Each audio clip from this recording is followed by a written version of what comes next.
There were quite a few important things that happened during Echidna's second tea party. Not only did Subaru find out the cause of return by death, but he also got to meet 3 more of the witches. These were significant encounters that were a little bit streamlined in the anime. It's not like anything crucial to the plot was missed, but I'm sure that at least a few of you were confused with regards to what exactly happened with Typhon then Minerva. Plus, there was also greater context given for Daphne and the true purpose behind the existence of her 3 demon beasts. So let's take a look at how these 3 encounters actually took place in the novels. Let's begin. Episode 34.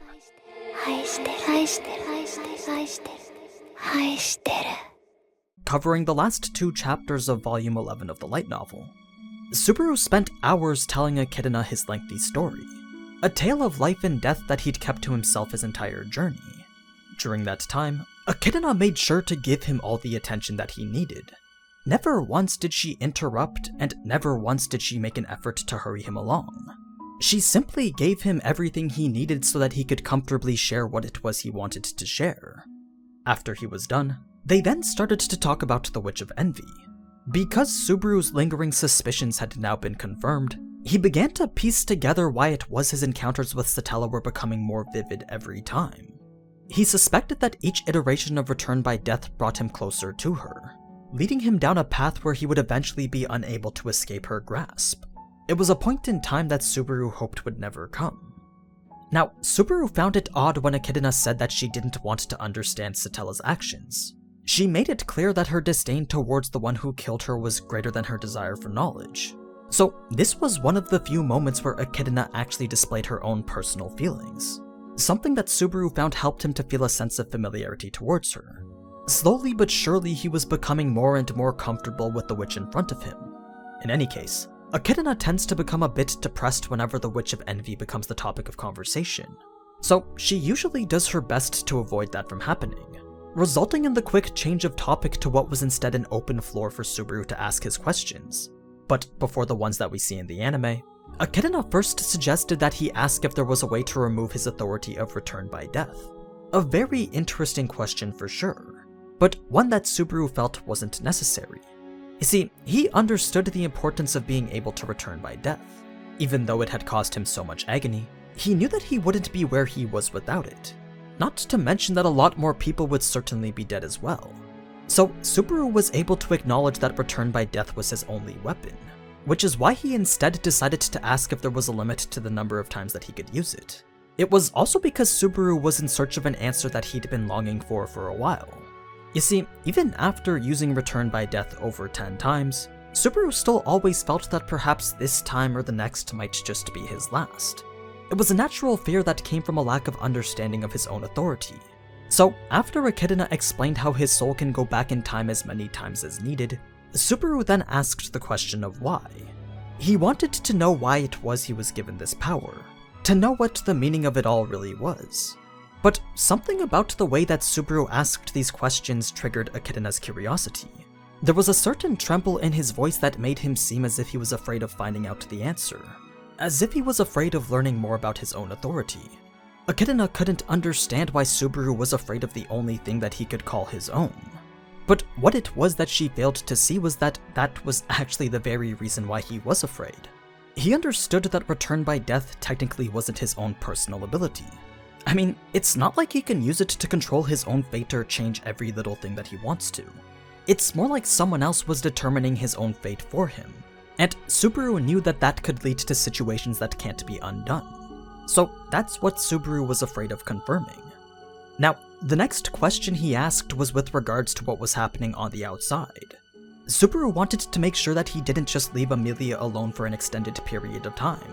He wanted to make sure that she hadn't been suffering through the trial this entire time. Lucky for him, Echidna explained that Amelia was likely fine. She mentioned how time in the outside world passed differently while in her castle of dreams. It didn't quite come to a complete stop, but it did pass slower than normal.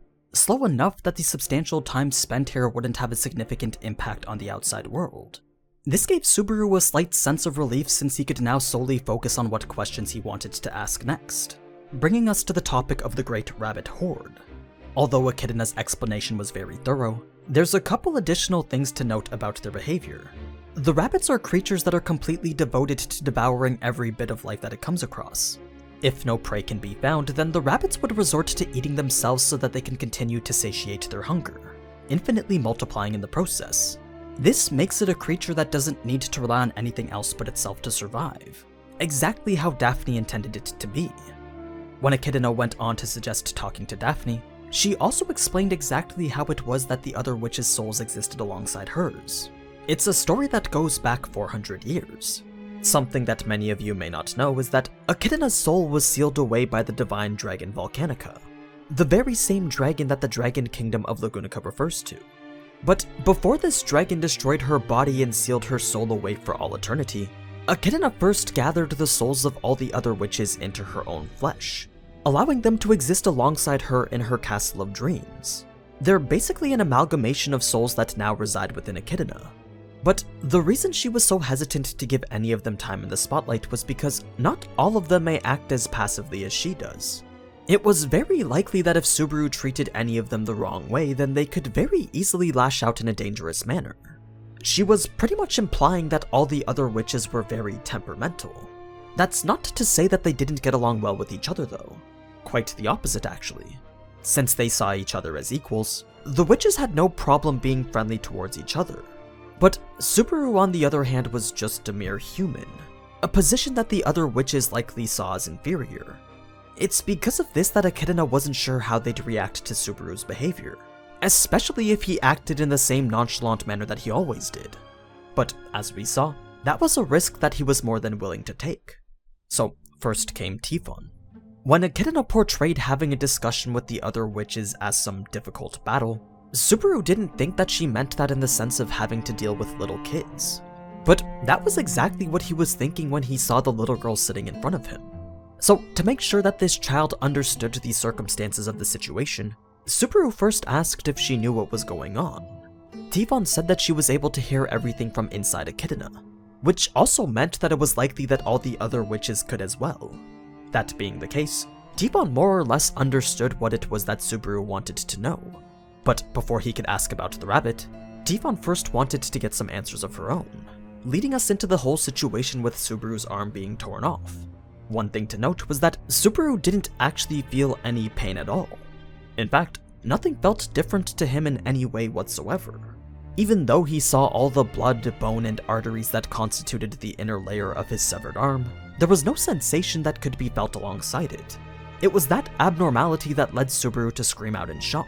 He just couldn't make sense of the situation that he found himself in. But this wasn't something that Typhon did without purpose. She took the arm as compensation for his sins, using it as a measure to determine whether he was good or bad. Because he felt no pain, Typhon then said that he shall not be among the condemned, basically confirming the answer that she set out to find. But that didn't stop Subaru's body from continuing to shatter.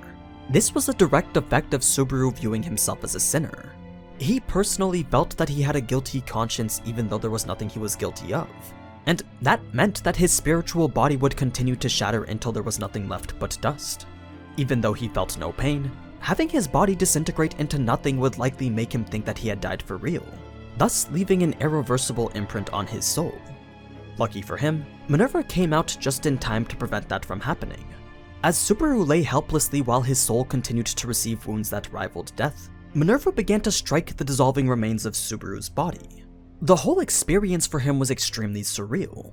It was as if she had reached into his very soul, grabbed him by the neck, then dragged him away from the darkness of death, bringing with it his spiritual body in the process. She had pretty much used her fists to prevent Subaru's soul from becoming dust in a dream, restoring his soul back to how it formerly was. Once Subaru was back in one piece, the very first thing that he noticed about Minerva was her very appealing figure. It was purely an accident when the first thing his eyes made contact with was her breasts. Of course, this didn't really sit too well with Minerva, but she didn't try to destroy his soul like how Typhon did. She simply complained for a bit, then went on to rant about how angry she was at Typhon. When she later went on to introduce herself, she wasn't supposed to say that her name wasn't worth giving like how she did in the anime. Instead, she was supposed to say that no one was worthy of invoking it, a difference in context that defines Minerva's character slightly differently. In any case, she then went on to state how she had completely healed every part of Subaru's soul. In fact, she was so confident in her ability to do so that she declared it a witch's promise. Words that not just anyone could toss around sparingly. So that's how Subaru knew that Minerva was serious. Anyway, the whole experience with Typhon then Minerva was completely absurd. I mean, Subaru just found himself to be completely broken then healed both within the span of a few moments. Not only that, but both were situations in which he could do nothing about. So because of these unexpected turn of events, Echidna decided to reappear right after Minerva had left. She felt the need to explain what it was that Subaru had just experienced, as well as reconfirm Subaru's resolve to talk to Daphne. Knowing that Typhon left him in a state similar to death, Echidna wanted to make it clear that Daphne was even more dangerous than that. So if Subaru chose to continue with the conversation, then there was no telling what kind of wretched state that Daphne would leave him in.